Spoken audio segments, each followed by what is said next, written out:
नमः सिद्धेभ्यः शुद्धात्मने नमः। नमो जुणाणम। सभी को सादर शुद्धात्म वंदन। आज भाद्र कृष्ण त्रयोदशी का यह शुभ मंगल पावन दिवस है और प्रतिदिन प्रसारित होने वाले संदेश में से आज जो संदेश हमें प्राप्त हुआ है उसमें सम्यक दर्शन को कैसे प्राप्त करें, इस विषय पर बहुत ही सुंदर चर्चा यहाँ पर की गई है। और साथ में विकल्पों से कैसे दूर रहें, विकल्प किस प्रकार से अहित करें। विकल्प भी राग है और जब तक राग रहेगा तब तक वीतरागता नहीं हो सकती। इस प्रकार बहुत ही सुंदर चर्चा यहाँ पर की गई है। तो चलिए पढ़ते हैं पहले आज का संदेश, जो बहनश्री के वचनामृत के बोल के 353 बोल के आधार से लिया गया है। यहाँ पर लिखा है कि जो पूरा निर्मल है, परिपूर्ण है, परम निरपेक्ष है, ध्रुव है और त्रैकालिक परिपूर्ण सामर्थ्य वाला है, सामर्थ्यमय है। कौन है ये? मैं, मेरी बात चल रही है। ऐसे अभेद एक परम पारणामिक भाव का ही आश्रय करने योग्य है। उसे ही सम्यक दर्शन से लेकर मोक्ष तक की सर्व दशाएं प्राप्त होती है। देखो यहाँ पर क्या विषय बताया कि किसे, यहाँ पर एक प्रश्न उठता है कि किसे सम्यक दर्शन की सर्व अवस्थाएं प्राप्त होगी, कौन सम्यक दर्शन से मोक्ष अवस्था तक पहुँच पाएगा। तो जो जीव एक अभेद रूप से अपने परम पारणामिक भाव वाला है उसका आश्रय करता है। अब ये परम पारणामिक भाव क्या है? तो जीव के असाधारण 5 प्रकार के भाव हैं। औपशमिक, क्षयोपशमिक, क्षायिक, औदैक और परम पारणामिक। ये 5 प्रकार के जीव के भाव हैं। अब जो 4 प्रकार के भाव हैं वो तो कर्म के निरपेक्ष से हैं, क्योंकि जिस प्रकार का जीव का कर्म का उदय होता रहेगा उस प्रकार से वो भाव बनेंगे। और उसमें एक है पारणामिक भाव। तो पारणामिक भाव का मतलब है कि जो कोई किसी भी कर्म के अपेक्षा से नहीं है, यानी कर्म से निरपेक्ष है। तो जो कर्म से निरपेक्ष भाव है वह है परम पारणामिक। उसमें कर्मों का कोई रोल ही नहीं है। क्यों? क्योंकि वो जीव का स्वाभाविक भाव है। देखो, किसी का हस्तक्षेप कब होता है? जब किसी के साथ कोई संबंध हो। लौकिक में भी जब हमारा किसी लोगों के साथ संबंध नहीं होगा तो वो हमारे किसी कार्य में हस्तक्षेप करते हैं क्या? नहीं करते। हमारे कार्य में हस्तक्षेप कौन करता है?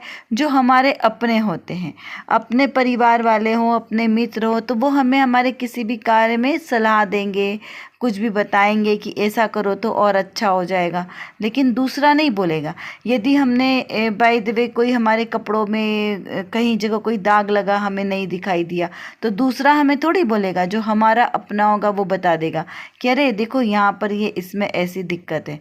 तो इस प्रकार कोई भी जो बोलेगा वो हमारा अपना बोलेगा। तो ऐसे ही जो कर्म है वो हमारे कुछ नहीं है, उनका यहाँ पर कोई हस्तक्षेप नहीं है स्वाभाविक भाव में।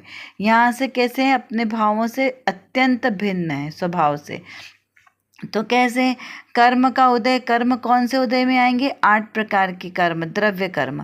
तो 8 प्रकार के कर्मों का उदय आया, तो उसमें जब ज्ञानावर्णी कर्म का उदय आया, दशनावर्णी कर्म के उदय आया, तो वहाँ पे उतना उतना कर्म का उघाड़ हुआ, ज्ञान का उतना उघाड़ हुआ और कुछ भाग ढका हुआ है। तो उसको क्या कहा? औपशमिक कर्म का उदय आया ना, कि अभी मिली जुली अवस्था में है। फिर उसमें से कुछ कर्म नीचे दब गए, कुछ कर्म उदय में आ रहे हैं, कुछ अभी हट गए हैं।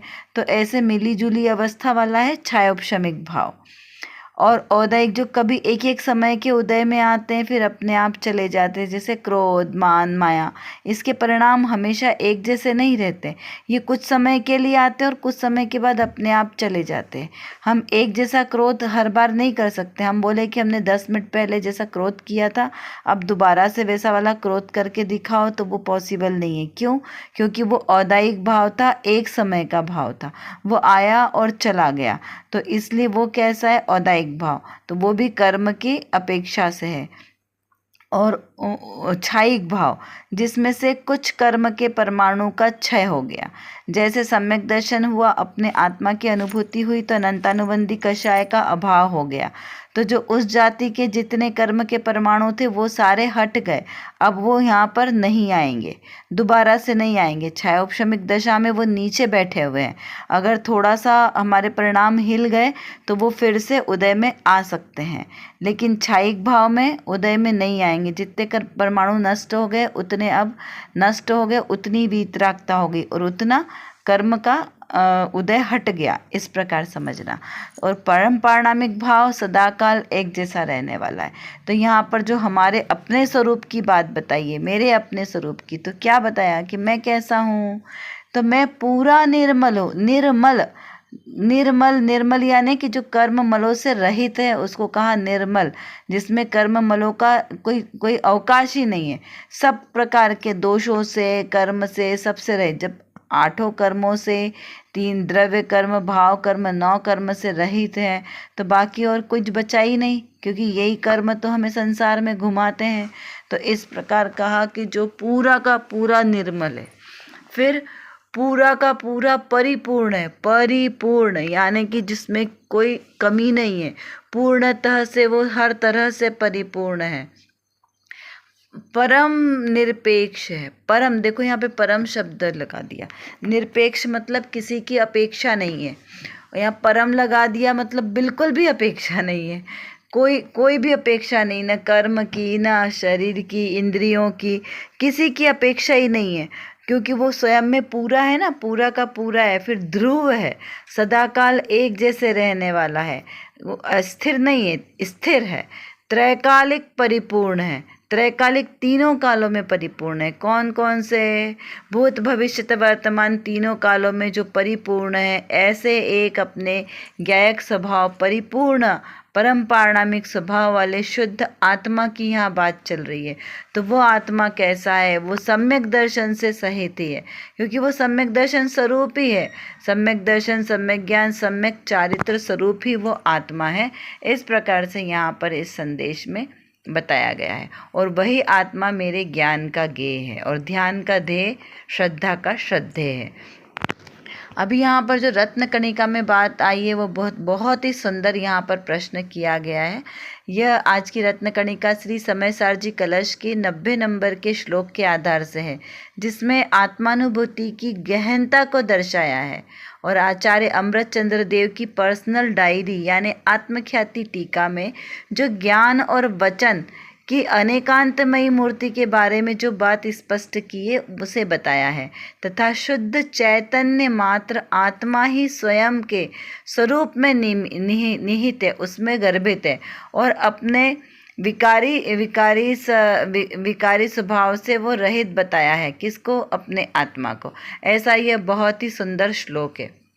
स्वेच्छा समुच्छलदनल्पविकल्पजाल मेवं व्यतीत्य महतिं नयपक्षकक्षाम् अन्तर्बहिरसमरसेक स्वभावं स्वभावमेकमुपयात्यनुभूतिमात्रम्।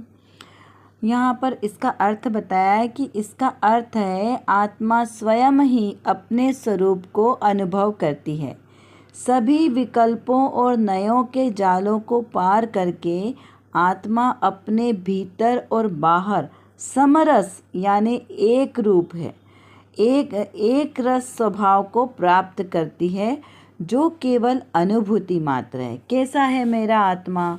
अनेकांतमयी मूर्ति, नित्यमेवं प्रकाशिताम। मेरा आत्मा कैसा है? अनेकांत मूर्ति वाला है, नित्यमेव, प्रति समय अपने आत्मा को प्रकाशित करने वाला है।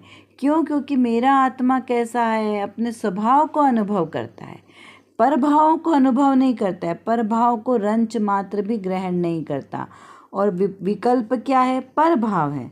तो परभाव, विकल्प, नय, ये सारे जाल रूप है, ये सब मेरे आत्मा से दूर है। मेरे आत्मा में कोई प्रकार का विकल्प नहीं, जाल नहीं, एकमात्र बस स्वभाव भाव है मेरे आत्मा, अनुभूति मात्र। देखिए विकल्प, जल्प, ये सब क्या है, चारित्र गुण की पर्याय है। चारित्र गुण की विकारी पर्याय, स्वभाव पर्याय और विभाव पर्याय। तो जो चारित्र गुण की विकारी पर्याय, वो विकल्प, जाल, ये सब कुछ है। ये मिथ्यात्व नहीं है। मिथ्यात्व को कहा, क्या किसे कहा, जो श्रद्धान विपरीत श्रद्धान है, अपने आत्म स्वरूप के से रहित जो विपरीत श्रद्धान है, उसे तो मिथ्यात्व कहा। लेकिन जो रागादिक भाव है, ये सब क्या है, विकारी पर्याय है आत्मा की। और विकल्प भी क्या है, राग। क्यों? क्योंकि सच्चे देव शास्त्र गुरु के प्रति का विकल्प भी रहेगा, वो भी सब राग है। सूक्ष्म पर समय अपने आत्म स्वभाव को छोड़कर अन्य सभी के बारे में विचार चिंतन, वो सब विकल्प है।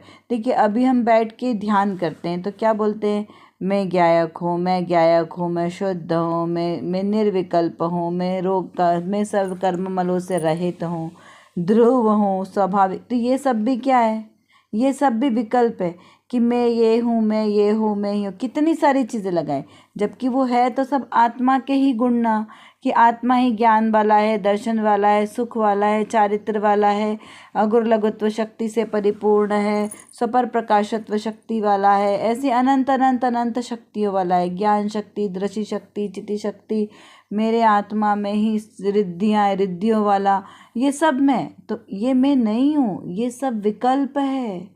मैं ये सब से रहित हूँ। मैं क्या हूँ, एकमात्र ज्ञायक स्वभावी आत्मा। मेरे आत्मा में कोई विकल्प भी नहीं और मैं निर्विकल्प भी नहीं। क्या कहा कि मैं आत्मा विकल्प भी नहीं, निर्विकल्प भी नहीं, दोनों से रहित हूँ। अकिंचित करे, विकल्प भी सब कैसे है, अकिंचित करे। मेरे अंदर में विकल्प है ही नहीं, विकल्प का जाल ही नहीं है, नए नहीं, विकल्प नहीं, निर्विकल्पता नहीं, कुछ नहीं।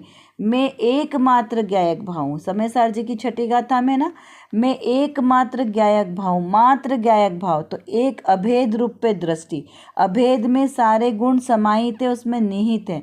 तो अलग अलग आपको विकल्प करने की आवश्यकता नहीं है। अलग अलग विचार करना, ये भी विकल्प है। तो निर्विकल्पता कैसी होगी, एकमात्र ज्ञायक स्वभाव के आश्रय से ही निर्विकल्पता होगी। इस प्रकार इसको समझना है। यहाँ पर श्रोता ने शंका की है कि सोनगढ़ वाले देवशास्त्र गुरु की श्रद्धा को भी मिथ्यात्व कहते हैं, तो सोनगढ़ वालों ने तो सम्यक दर्शन को बहुत महंगा कर डाला है। इस प्रकार से यहाँ पर प्रश्न किया है। तो पूज्य गुरुदेव श्री ने यहाँ पर समाधान करते हुए कहा कि ऐसा हम कभी कहते ही नहीं है। देव गुरु शास्त्र द्रव्य है, उसकी श्रद्धा वह राग है, मिथ्यात्व नहीं है। परंतु राग को धर्म मानना वह मिथ्यात्व है। अनुभव के काल में समस्त विकल्प छूट जाते हैं। विकल्प यानी राग, वो मिथ्यात्व नहीं है। विकल्प मेरा है और राग से मुझे धर्म होगा, यह मान्यता मिथ्यात्व है। कितने सुंदर यहाँ बात आह्लाद पूर्वक कहते हैं कि समझ में आया। यहाँ बुद्धिपूर्वक की बात है। अनुभव में अबुद्धिपूर्वक विकल्प रहते हैं, पर बुद्धिपूर्वक से यह मैं करूं, यह मेरा कर्तव्य है, ऐसा बुद्धिपूर्वक का विकल्प उठे उतने ही नए भेद है। जितने विकल्प उतने नए भेद हैं। तो यहाँ पर कहा कि वे सब छूट जाते हैं। अब बोलो सम्यक दर्शन महंगा है, महंगा कर दिया कि सरल कर दिया। देखिए कितनी सरल बात है कि यहाँ पर आपको कोई बहुत सारा कार्य नहीं करना, आपको समुद्र को ढकने नहीं जाना। क्या कहा कि समुद्र इतना विशाल है, इसे ढक दो। तो किसी को इतना मेहनत नहीं करना है समुद्र को ढकने की। करना क्या है, अपनी दृष्टि बदल लेना है, तो समुद्र अपने आप दिखाई नहीं देगा। यहाँ पे कहा कि देवशास्त्र गुरु की भक्ति का भाव आएगा किसको, जिसको सम्यक दर्शन है, जिसको सच्चा श्रद्धान है, किस पे, अपने आत्म स्वभाव पे। जिसको अपने आत्म स्वभाव पर सच्चा श्रद्धान है, उसे सच्चे वीतरागी देवशास्त्र गुरु पर श्रद्धान होगा। क्यों? क्योंकि वो श्रद्धान, देखिए हम इतने अनादिकाल से भगवान के दर्शन करते आ रहे हैं, तो क्या हमारा वो दर्शन करना सार्थक हुआ? नहीं, क्योंकि हमने दर्शन किसका किया, प्रतिमा का दर्शन किया, उनके रूप का दर्शन किया। तो क्या वो जो रूप है वो भगवान है? नहीं, उनके अंदर जो गुण है वो भगवान है, गुण रूप भगवान है। वो जो द्रव्य स्वभाव गुण रूपी है वो भगवान है ना। तो हमने उनके दर्शन किए क्या? अगर उनके दर्शन किए तो हमारे दर्शन करना सार्थक हुआ। यदि से बाहर से प्रतिमा का दर्शन किया तो वो तो मात्र दूरदर्शन हुआ। तो यहाँ पे कहा कि सच्चे देवशास्त्र गुरु का दर्शन भी कब होगा, जब आपको पता होगा कि दर्शन कैसे किए जाते हैं। और वो कैसा, जब अपने आत्मस्वरूप की श्रद्धा आएगी तो हमें क्या पता चलेगा, ऐसा ही प्रभु मैं भी हूँ, ये प्रतिबिंब सो मेरा है, भली भांति मैंने पहचाना, ऐसा रूप सुमेरा है। हे भगवान, हे वीतरागी भगवान, देवशास्त्र गुरु भगवान, जैसा मेरा आत्मा शुद्ध निर्मल है, सहज है, परिपूर्ण है, ध्रुव है, ज्ञायक है, त्रैकालिक है, वैसा ही प्रभु आप भी हो। मेरे आत्मा में अनंत गुण विराजमान है। हे प्रभु, आप में भी अनंत गुण विराजमान है। मेरा द्रव्य शुद्ध, मेरी पर्याय गुण शुद्ध, मेरी पर्याय में अभी विकारता है, लेकिन प्रभु परमात्मा आपका द्रव्य शुद्ध, गुण शुद्ध और पर्याय भी शुद्ध शुद्ध निर्मलता को प्राप्त हो गई है। तो जब इस प्रकार से हमने मिलान करके दर्शन किया तो वहाँ पर द्रव्य दृष्टि से वहाँ पर श्रद्धान पक्का हुआ, और उसी रूप हमने पूजन आदि किया, गुणगान किया, तो वो सारा कैसा होगा, वो सारा समीचीन सत्यार्थ जाएगा, सच्ची श्रद्धा में जाएगा, क्योंकि पूरा ज्ञान के साथ में दर्शन किया ना, तो उसे कहा सम्यक दर्शन, क्योंकि सच्ची श्रद्धान है, वो सच्चा श्रद्धान है। लेकिन मात्र रागवश किया तो रागवश किया तो वो विकल्प में चला गया, वो राग की भूमिका में चला गया, मात्र भक्ति भक्ति भक्ति का राग, तो वो उस राग को मिथ्यात्व नहीं कहा। यहाँ किसे कहा मिथ्यात्व, उल्टी मान्यता कि आपने भगवान के गुणों को, उनको द्रव्य रूप से तो जाना नहीं, द्रव्य गुण पर्याय से भगवान का दर्शन नहीं किया, तो उसको विपरीत रूप माना, तो वो मिथ्यात्व। क्योंकि आपने क्या माना, ये महावीर भगवान, ये पाषाण की प्रतिमा है, ये अष्टधातु की प्रतिमा है, ये यहाँ से बनी है, इन्होंने प्रतिष्ठित की, इसने की, बस आपने बाहर रूप देखा। तो बाहर का रूप देखना वो नहीं है, किस में धर्म मानना है, परंतु राग में धर्म मानना है। आपने राग उससे किया ना, ये हमारा मंदिर, ये तुम्हारा मंदिर, ये पोरवाड़ मंदिर, ये खंडेलवाल मंदिर, तो ये जो राग भाव किया ना, इसमें धर्म मानना वो मिथ्यात्व है। तो अनुभव के काल में ये समस्त विकल्प छूट जाते हैं। जब सच्चा श्रद्धान होगा, अनुभूति में आएगा, तब आपको कुछ विकल्प ही नहीं रहेगा। तो विकल्प करना, भेद रूप, वहाँ मिथ्यात्व का कहा। तो यहाँ पर विकल्प कैसा है कि विकल्प मेरे नहीं है, और राग भी राग में धर्म नहीं है, क्योंकि राग में धर्म मानना जिनमत में मिथ्यात्व कहा है ना। तो राग भाव मेरा स्वरूप नहीं है, मेरा स्वरूप कैसा है, वीतराग भाव, सर्व विकल्पों से रहित, मैं एकमात्र निर्विकल्प स्वभावी, मात्र ज्ञायक स्वभावी आत्मा हूँ। विकल्प मेरे कुछ करने वाले ही नहीं है। इस प्रकार यहाँ बुद्धिपूर्वक की बात की है कि ऐसा आपको अनुभव में आना चाहिए। फिर उस अनुभव के काल में अबुद्धिपूर्वक विकल्प छोटे मोटे चलते हैं तो वो चलते हैं, उनका कोई यहाँ पर आवश्यकता नहीं है उनके विकल्प, और उनके विकल्पों से कुछ मेरे स्वभाव में परिवर्तन नहीं होने वाला। मेरा स्वभाव तो कैसा है, एकमात्र परिपूर्ण ज्ञायक स्वभाव है। तो यहाँ पर जो मेन दुखदाई है वो बुद्धिपूर्वक विकल्प है। तो हम जो विकल्प करते हैं वो बुद्धिपूर्वक करते हैं, मेरा मेरा मेरा, मंदिर में भी मेरा मेरा किया, जिनवाणी में भी मेरा तेरा किया। तो यहाँ पर मेरा तेरा क्या है, मेरा तो मेरा ज्ञान गुण है, और उसकी तो हमें खबर ही नहीं है। मैं मतलब कौन, वो हमें पता ही नहीं है। और हम क्या करें, हमने मंदिर बनवाया, ये हमारी ज़मीन, हमने खर्चा किया, हम यहाँ के अध्यक्ष, हम यहाँ के ट्रस्टी। तो यहाँ पे ये मैं पना किस में किया हमने, परद्रव्यों में। तो परद्रव्य में मैं पना करने में कोई धर्म नहीं है। यहाँ वो किसे कहते हैं, जो धर्म के ठेकेदार बनते हैं। तो धर्म के ठेकेदारों को कभी सम्यक दर्शन नहीं होता। क्या कहा, ऐसा आगम में कहा है, आचार्य देवों ने कहा है। क्योंकि आपने वहाँ पे मैंपना स्थापित कर लिया ना परद्रव्य में। तो जब धर्म का संस्कार अंदर में कब आएगा, जब आपका बाहर में मैंपना छूट जाएगा। बाहर में मैंपना छूट कर एकमात्र अपने आत्म स्वभाव में एकत्व होगा, तब आपको सम्यक दर्शन की प्राप्ति होगी। बाहर के विकल्पों से नहीं होगी। ये विकल्प, राग भाव, द्वेष के भाव, ये सब मेरे आत्मा को दुखदाई है, मेरे आत्मा के लिए अहितकर है, मुझे सम्यक दर्शन से दूर ले जाने वाले हैं। तो कितना सरल है ये अपने स्वरूप को जानना, इसमें कठिन कहाँ है कि मैं अपने स्वरूप में रहूं, बस हो गया सम्यक दर्शन। मैं कौन? मैं एक निशुद्धात्मा, एकमात्र ज्ञायक स्वभाव आत्मा हूँ, जानने देखने वाला आत्मा हूँ। तो ये कितना सरल है, इसमें कठिन क्या है?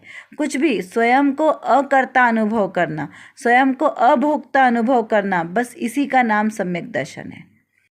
सम्यक दर्शन को प्रकट करना इतना कठिन नहीं है जितना हमने इसको बनाया है। क्यों? क्योंकि हमें ये समझ नहीं आ रहा है कि कैसे अपने आप को ज्ञायक स्वभाव अनुभव करना है, इसीलिए हमें ये कठिन लगता है, जबकि यह सहज सरल क्रिया है। चलिए कुछ प्रश्नों के माध्यम से थोड़ा सा चिंतन करते हैं कि विकल्प करना अच्छा है या फिर निर्विकल्प रहना, या मैं ज्ञायक स्वभावी आत्मा हूँ ऐसा अनुभव करना। मिथ्यात्व यानी क्या? राग करना या राग में धर्म मानना, इसका विचार कीजिए। अरे विकल्प अकिंचित कर है, ज्ञाता हो ज्ञाता ही रहो, इस लाइन का विचार करें, इसमें क्या मर्म छुपा है।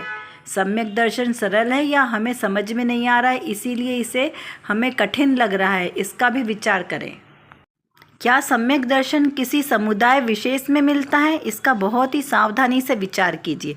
देखिए, सम्यक दर्शन प्राप्त करना मेरे आत्मा का सहज स्वभाव है, इसमें कहीं किसी विद्वान या पंथ किसी का विरोध नहीं करना है। यहाँ पर जो वस्तु स्वरूप जैसा बताया गया है उसको वैसा अनुभव करना, वैसा श्रद्धा करना। श्रद्धा का नाम सम्यक है और अनुभव का नाम चारित्र है। इसको बहुत ही विवेक पूर्वक हमें समझना है। क्या कहा? श्रद्धा गुण सम्यक दर्शन की, जो सम्यक दर्शन गुण है उसकी श्रद्धा गुण की पर्याय है सम्यक दर्शन, और सम्यक चारित्र गुण की पर्याय है सम्यक चारित्र। तो यहाँ पर दोनों में मिक्स करेंगे तो हमें कभी सम्यक दर्शन प्राप्त नहीं होगा। क्योंकि सम्यक दर्शन संशयादिक दोषों से रहित होता है। 8 प्रकार के शंकादिक दोष है ना, उन सब से रहित होता है। इस प्रकार इसको यहाँ पर और गहराई से चिंतन बाद में करेंगे, क्योंकि ये विषय बहुत विस्तार वाला है और अभी हमारे पास इतना ही समय है। चलिए। कर विचार तो पाम, हम जितना विचार करेंगे उतना ही हमारा विषय क्लियर होगा, क्योंकि हमारे पास समय की कमी है और जानना बहुत ज़्यादा है। और किसको जानना है? अपने ही ज्ञायक स्वभाव को जानना है। तो जब तक हम अपने इस ज्ञायक स्वभाव को नहीं जानेंगे तब तक हमारा कोई भी कार्य सिद्ध नहीं हो सकता। तो एकमात्र जो मेरे अंदर, मतलब मेरे आत्म स्वभाव में जो ज्ञान नाम का विशेष गुण है, इस गुण को एकमात्र अपने ज्ञायक स्वभाव को जानने में लगाएं तो निर्विकल्प दशा की प्राप्ति होगी। और इस निर्विकल्प दशा के ही आश्रय से हमें शाश्वत सुख की प्राप्ति होगी। तो वो शाश्वत सुख हमें प्राप्त हो, इसीलिए पुरुषार्थ करना आवश्यक है। उसके लिए व्यवहार से तो सच्चे वीतरागी देवशास्त्र गुरु का आश्रय लेना योग्य है, और निश्चय नय से मेरी निज शुद्धात्मा का आश्रय लेना ही सर्वश्रेष्ठ उपाय है। अभी के लिए बस इतना ही। विशेष चर्चा हम आगे की कक्षाओं में करेंगे। तब तक हम अपने आत्मस्वरूप को जानें, पहचानें और उसी में लीन रहें। इसी विशेष मंगल भावना के साथ आप सभी को सादर जय जिनेंद्र।